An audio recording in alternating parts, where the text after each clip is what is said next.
Kifa selaku Ketua Departemen Pengabdian Masyarakat. Namaku Alif selaku Sekretaris Departemen Pengabdian Masyarakat.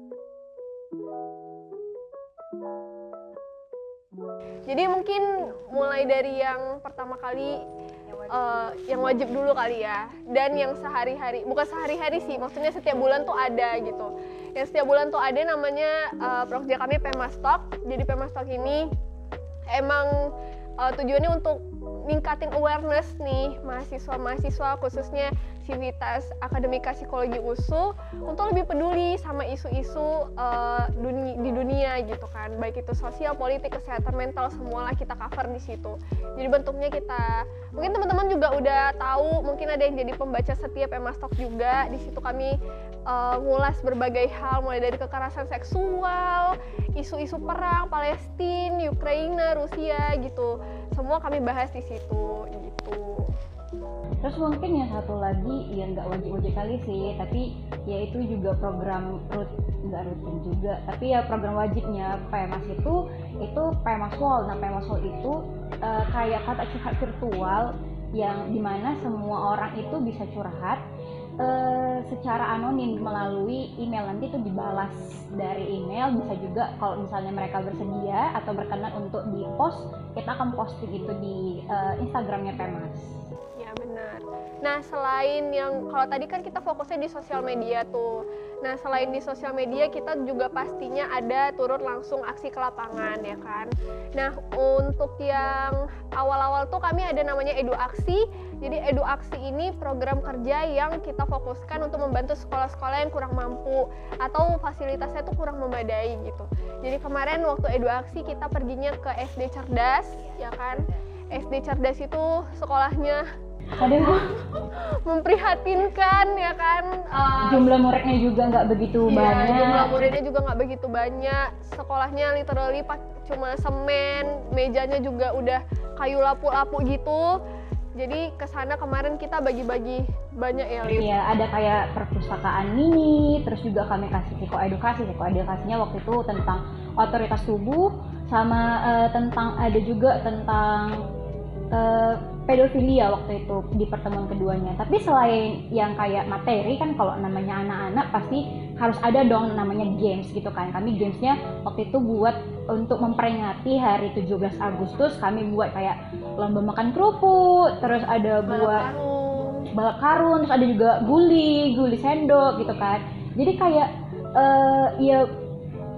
yang aku pelajari sendiri sih pribadi, kayak hal-hal kecil yang bisa kita berikan itu yang mungkin menurut kita biasa aja, misalnya kayak permainan atau kayak kita ngasih anak-anak snack, itu bisa buat orang-orang itu atau anak-anak itu jadi senang gitu, mereka happy setiap kita datang. Malah ditanya kapan lagi datang gitu. Ya kebetulan kemarin Edu Aksi itu ada 2 kali pertemuan, dan tujuan kita ke SD Cerdas tuh emang yaudahlah kita bikin anak-anak ini senang aja, kita betul-betul spoil mereka dengan berbagai gift, hadiah, rewards gitu. Nah itu sih kalau Edu Aksi. Edu Aksi juga ada melibatkan anak-anak psikologi sebagai volunteer gitu. Jadi mereka bisa ikut serta juga dalam program kerja dari PEMAS sendiri gitu. Kebetulan kalau PEMAS emang banyak melibatkan volunteer sih gitu. Jadi kita nggak mungkin dong program kerjanya banyak tapi yang kerja hanya anak PEMAS bertujuh gitu. Pingsannya. Ini dimana tuh volunteer udah ngos-ngosan ya kan. Jadi bersyukur juga ada volunteer. Nah, jadi program kerja kita yang selanjutnya itu ada namanya SIDUL atau Psikologi Peduli. Nah, jadi kalau tadi kita udah fokusnya ke sekolah, kali ini kita fokusnya ke daerah-daerah yang memerlukan bantuan nih gitu. Jadi kita ngasih bantuannya bukan ngasal, kita harus research dulu kan. Ini kebutuhan di daerah ini tuh apa gitu. Jadi kita bukan hanya sekedar pengabdian nggak jelas gitu, yang penting LPJ kelar gitu. Iya, benar. Jadi kita betul-betul kolaborasi juga sama pemuda-pemuda di sana, sama banyak lembaga juga kita kolaborasi, sama Polres juga kita kolaborasi, sama PDUI. Pokoknya kayaknya ini pertama kali PEMAS kolaborasi dengan banyak lembaga kemanusiaan sih. Iya, banyak sih, kayak ada juga DPF yang bantu kami research untuk kayak di mana ya tempatnya yang sesuai gitu. Mereka juga yang merangkul organisasi-organisasi lain yang bisa mungkin ikut, makanya ada Kalau program Sidul itu ada cek layanan kesehatan gratis, terus ada juga bagi-bagi sembako. Nah, sembakonya itu berupa beras 5 kg, ada sebanyak 155 paket beras itu dibagikan. Atau setara dengan 750 kilo beras.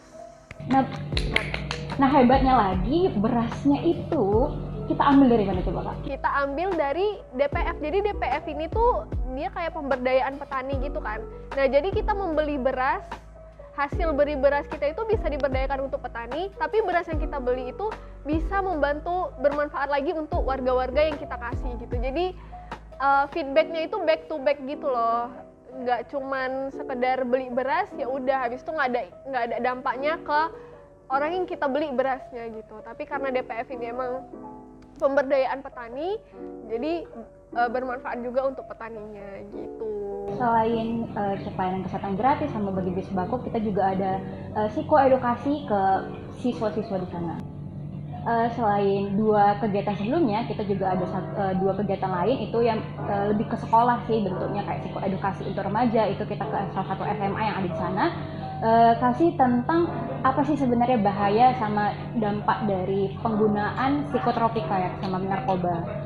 Jadi kalau yang satu lagi itu adalah yang terakhir itu kegiatannya hiburan anak. Nah, hiburan anak itu di salah satu SD itu juga di sana kami kayak ada dari pasukan dongeng itu mereka kasih dongeng yang meaningful tentang kayak kita tuh harus jujur kalau nggak salah ceritanya waktu itu. Terus juga ada games, kita kasih hadiah-hadiah juga sama anak-anak di sana dan mereka super senang gitu karena hadiah-hadiah kecil yang kita berikan itu ke mereka super senang. Bahkan kayak waktu itu kalau boleh cerita sedikit, ada kejadian bukunya kurang 1 biji gitu kan, terus mereka kayak aku belum dapat buku gitu, jadi kayak kami cari lagi bukunya gitu. Jadi emang PEMAS itu ya emang pengabdian sama masyarakat, kita literally pengabdian sama masyarakat gitu. Program kerja yang kita rancang itu emang tujuannya untuk memberi gitu. Jadi semua dana PEMA nih kami habiskan untuk memberi. Benar.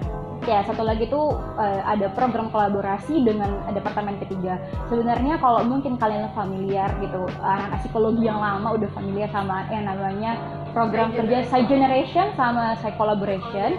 Nah, tahun ini kami tuh kayak berinisiatif memberikan ide kayak ayo kita gabung aja kedua program ini biar jadi lebih. Karena kebetulan kemarin tuh pandemi juga kan, dan pusing juga gitu, aduh gimana ya supaya acara itu tetap wah gitu, tapi kita nggak kerja sendirian gitu. Kebetulan kalau nggak salah kemarin P3 emang cuma juga mau buat seminar juga gitu, jadi kenapa nggak kita gabungin aja gitu, hemat energi, hemat biaya, hemat pokoknya. Jadi ya udah digabungin gitu, jadilah lahirlah si WeVolve ini. WeVolve.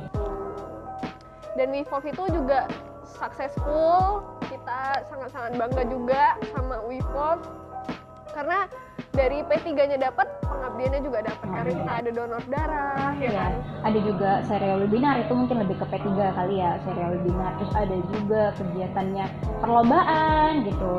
Jadi ya banyak sih sebenarnya kegiatan yang bermanfaat dari WeVolve juga. Iya, kameranya masih goyang. Nah, selain program-program kerja wajib tadi, kita juga punya namanya program insidental. Ini tuh program-program yang seharusnya nggak ada, tapi karena kebetulan harus ada gitu. Nah, di program-program insidental ini kita banyak galang dana, ya, terus bagi-bagi nasi juga gitu. Ya, tapi disclaimer ya, maksudnya bagi-bagi nasi bukan cuma kerjanya bagi-bagi nasi gitu. Ya gitu, banyak kan yang tadi udah disebutin sebelumnya. Terus kayak galang dananya untuk lebih ke bencana alam yang terjadi selama kepengurusan. Beberapanya itu kayak kami untuk Gunung Semeru, erupsi gunung, terus NTT, terus ada juga yang waktu itu banjir di tebing tinggi, itu kolaborasi dengan PEMA sekawasan, ya kan Kak? Iya, dengan PEMA sekawasan itu kolaborasi. Terus yang paling berkesan mungkin Semeru sih. Semeru ya, karena kita itu betul-betul turun ke jalan ya kan, dari pagi sampai maghrib nyari donasi gitu. Benar. Waktu tebing tinggi juga turun ke jalan sih, cuma karena PEMA sekawasan jadi nggak terlalu berasa program kerjanya PMS gitu kan. Tapi kalau pas Semeru kemarin tuh emang bener-bener dari Pemasnya turun semua gitu, ada volunteer juga, anak-anak psikologi volunteernya. Iya, jadi bener-bener terasa kentalnya tuh psikologi kali gitu. Dan kita untuk penyaluran dananya kita berkolaborasi dengan ACT, Aksi Cepat Tanggap Sumut gitu. Kalau untuk NTT kemarin sekitar 3.700.000-an. Kalau misalkan untuk Semeru itu ya 9 juta. 9 juta. Terima kasih yang udah ikut nyumbang. Ya, terima kasih yang udah support Pemas selama ini, udah bantu nyumbang dan lain-lain gitu. Itu semuanya bermanfaat untuk orang-orang yang kita bantu. Nah, untuk ACT kemarin kita dapat report dari ACT-nya kalau misalkan uang yang 9 juta itu dibeliin nasi kotak sebanyak 400 nasi kotak untuk korban-korban bencana Gunung Semeru kemarin. Dan bangganya lagi yang waktu Semeru itu logo Pema Fakultas Psikologi atau logo Fakultas Psikologi itu sampai masuk dan dibawa sama orang-orangnya ACT ke sana, ke Semeru. Ke Semeru gitu. Jadi walaupun kita nggak terjun langsung nih untuk ngasih bantuannya ke korban-korban bencana erupsi Gunung Semeru, tapi setidaknya logonya udah sampai sana. Logonya sampai sana sama uangnya udah sampai sana. Iya, uangnya udah sampai sana. Gak apa-apa, bagi-bagi nasi lagi. Iya. Tapi siapa yang bisa bagi-bagi nasi 400 kotak? Siapa? Coba. Siapa, ya kan? Ya bantuan kita bersama dong. Gimana sih? Oke, itu aja untuk program-program kerjanya Pemas. Kalau aku kesan-pesannya selama di Pema itu kesan dulu ya. Aku ngerasa aku jadi punya banyak teman sih. Karena jujur Li, aku terkenal introvert kalau di kampus kupu-kupu kuliah pulang ya kan. Jadi aku tuh betul-betul enggak. Bahkan teman-teman seangkatanku aja aku nggak tahu namanya. Mohon maaf nih. Jadi kadang Kak Siva tuh magang di angkatan 2018 sebenarnya. Iya, jadi aku emang banyak bergaulnya di angkatan 2018 karena aku masuk Pema kan gitu. Aku juga mau berterima kasih sama Sandi dan Irin yang udah ngasih aku kesempatan untuk megang Departemen Pengabdian Masyarakat ya kan. Karena aku ada di sini aku tuh jadi terasa punya banyak teman gitu. Punya banyak teman walaupun temannya bobrok-bobrok semua. Kurang ajar juga. Jadi seneng sih selama ada di Pema. Terus selama ini aku juga sebelum masuk Pema tuh aku kan sering merepetnya via Instagram story aja kan ya gitu. Sekarang merepetnya via Pema Stop. Iya betul. Sekarang aku merepetnya bisa via Pema Stop gitu. Jadi kalau misalkan ada isu apa-apa nih, aduh ini kok gini, jadi kritiknya tuh via Pema Stop. Sekarang kayak gitu. Dan emang impian aku selalu pengen jadi relawan, pengen ngebantuin orang, pengen bermanfaat buat orang gitu. Dan itu semua alhamdulillah terwujud melalui Departemen Pemas juga. Jadi aku senang dan super happy berada di Pema. Aku udah kayak create a whole new family for me gitu. Bakal sedih sih kalau ini udah pembubaran. Pesannya deh. Pesannya apa ya? Pesannya buat next generation-nya Pema, tetap semangat, bekerjalah bukan karena validasi, bukan karena butuh validasi, bukan karena kalian butuh exposure, apalagi kalau kalian masuk Pemas gitu kan. Bekerjalah karena kalian emang passionate, emang love what you do gitu. Jadi saat ada masalah-masalah tuh nggak jadi beban buat kalian gitu, malah kalian makin enjoy. Wih, ada masalah nih, suka gitu kan. Kayak mana ya supaya ngebuatnya menjadi lebih baik gitu. Jadi itu sih bekerja dari hati aja kalau di organisasi. Kalau aku sih kesannya sebenarnya kayak Pema itu organisasi pertama selama kuliah gitu. Biasanya cuma ikut kepanitiaan doang gitu kan. Terus jadi waktu masuk Pema kayak wah sangat kayak nggak expect aja gitu kok bisa masuk Pema. Terus waktu itu juga ada kesalahpahaman waktu di awal aku wawancara. Wawancara siapa? Aku nggak tahu soal Bang Zani. Terus ada juga ya pasti ada kayak masalah-masalah yang timbul lah di Pema, entah dari Pema saya sendiri, dari Pemanya gitu. Tapi kayak karena masalah-masalah itu pasti kalau nanti, maksudnya kita pasti emosi saat kita punya masalah gitu kan. tapi saat kita nanti udah waktunya ingat kayak lucu kali kita dulu udah ada kayak gini-gini gitu. jadi lucu sih, jadi lucu, memori gitu. Jadi memori. Terus kalau kesannya itu sih, tapi kayak senang aja bisa ikut banyak pengabdian gitu, bisa kayak jadi relawan, bisa kayak bisa intinya aku merasa aku lebih bermanfaat untuk banyak orang gitu. Terus kayak yang aku bilang tadi, kayak ternyata hal-hal kecil yang mungkin bagi kita biasa aja gitu, tapi bagi orang itu sangat meaningful, sangat berharga. Bahkan walaupun cuman kayak sekadar kita kasih snack, kita kasih buku, atau kita kasih makanan, nasi gitu kan, itu kayak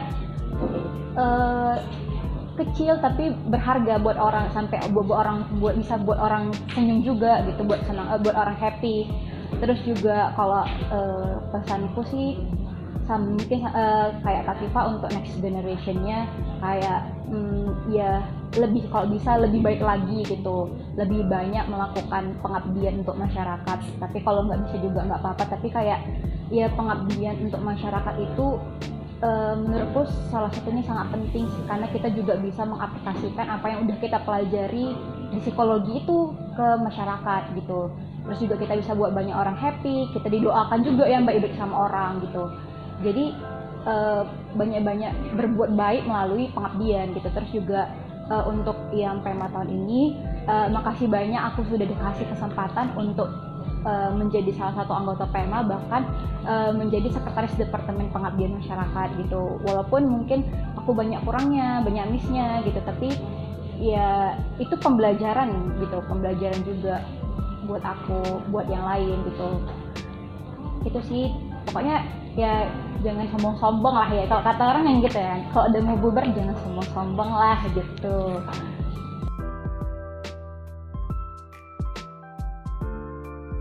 Kalau kesan-pesan untuk PEMAS sih, untuk anak-anakku di PEMAS, makasih udah mau ini tuh my first time leading a whole brigade gitu kan, 6 orang yang aku pimpin gitu. Jadi ini pertama kalinya juga aku jadi ketua gitu, dan aku saat memimpin mereka tuh sekaligus belajar gitu, gimana sih caranya nge-lead 6 orang ini gitu kan. Dan aku mau bilang makasih sama anak-anakku udah ngizinin aku untuk belajar sambil learning by doing gitu loh.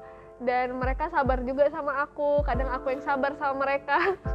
Tapi kayaknya lebih banyak mereka yang sabar sama aku sih gitu, karena aku banyak lupanya ya kan. Padahal kayaknya departemen kita memang banyak lupanya sih. Iya, padahal job desk-nya udah di-assign, ini ngerjain apa, tetap aku tanya lagi, ini kayak mana, ini siapa yang ngerjain gitu.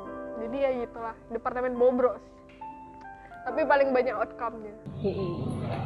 Kalau pesan-pesannya untuk the next PEMAS nih, sama aja sih, tetap pengabdian lah, jangan nggak perlu validasi, nggak perlu exposure gitu. Pengabdian aja dengan sungguh-sungguh. Dan kalau bisa, walaupun udah pressure, PEMASnya sekarang emang udah bagus sekali, aku pede bilangnya karena emang bagus sekali, mudah-mudahan bisa lebih baik lagi gitu. Itu aja dari aku. Kalau dari aku kesan-pesan untuk Departemen Pengabdian Masyarakat, aku nggak tahu sih, tapi kan kayaknya nggak ada capeknya. Kayak iya, kita ada ini, ada bencana ya, kita ayo gitu. Kita ada ini, ayo semuanya ayo, aku yang jompo nih kayak nggak bisa, ya Allah semuanya udah ayo, aku mau kayak mana gitu kan, nggak mungkin aku menolak gitu kan. Cuma kayak karena mereka semangat juga kasih aku semangat gitu kan, kayak oke, kita sama-sama kerjain ini gitu, sama-sama mengabdi untuk masyarakat gitu. Walaupun ya memang sih kayaknya banyak bobroknya. Ya banyak bobroknya Departemen PEMAS. Walaupun awal-awal mungkin canggung, kayak mereka juga, kami sempat punya problem, kayak mereka tuh ngeluh kayak kita kok nggak ada bondingnya gitu ya. Tapi sekarang tuh kayak udah bondingnya sambil kerja. Ya, jadi bobrok sih, bukan nggak bonding lagi, dan nggak tahu lah namanya apa. Tapi ya terima kasih sebesar-besarnya karena udah mau bekerja sama aku, udah mau mengabdi untuk masyarakat, udah mau ya berteman dan kayak melakukan banyak hal yang baik sama-sama gitu. Terus pesannya juga ya semoga kita bisa PEMASD, kalau tadi ada yang bilang itu sebab kita bisa PEMASD juga gitu. Karena selama satu kepengurusan kami belum pernah PMSD. Iya. Dan kami departemen yang paling jarang rapat. Iya betul. Kami semua tuh by chat. Jadi kayak ada apa-apa baru ingat kayak gini. Jadi waktu buat LP yang tentang notulensi rapat kayak kita nggak pernah rapatnya cuma sampai sini, yang mana gitu. Soalnya aku tipe yang kalau misalkan tengah malam lagi teringat ya udah di chat gitu, ini gimana ya udah langsung dibahas gitu. Jadi kita nggak pernah kayak spesifik, ayo kita rapat ya. Iya, waktu awal-awal sih, waktu masih rajin-rajin. Ya, waktu masih rajin. Habis sudah capek. Tapi ya makasih banyak karena udah nggak capek gitu. Terus juga untuk yang selanjutnya ya hal-hal yang kami mungkin ada kurang, ada yang salah dari pekerja kami atau gimana, itu bisa kalian perbaiki lah lebih baik lagi gitu. Udah gitu aja. Bye bye.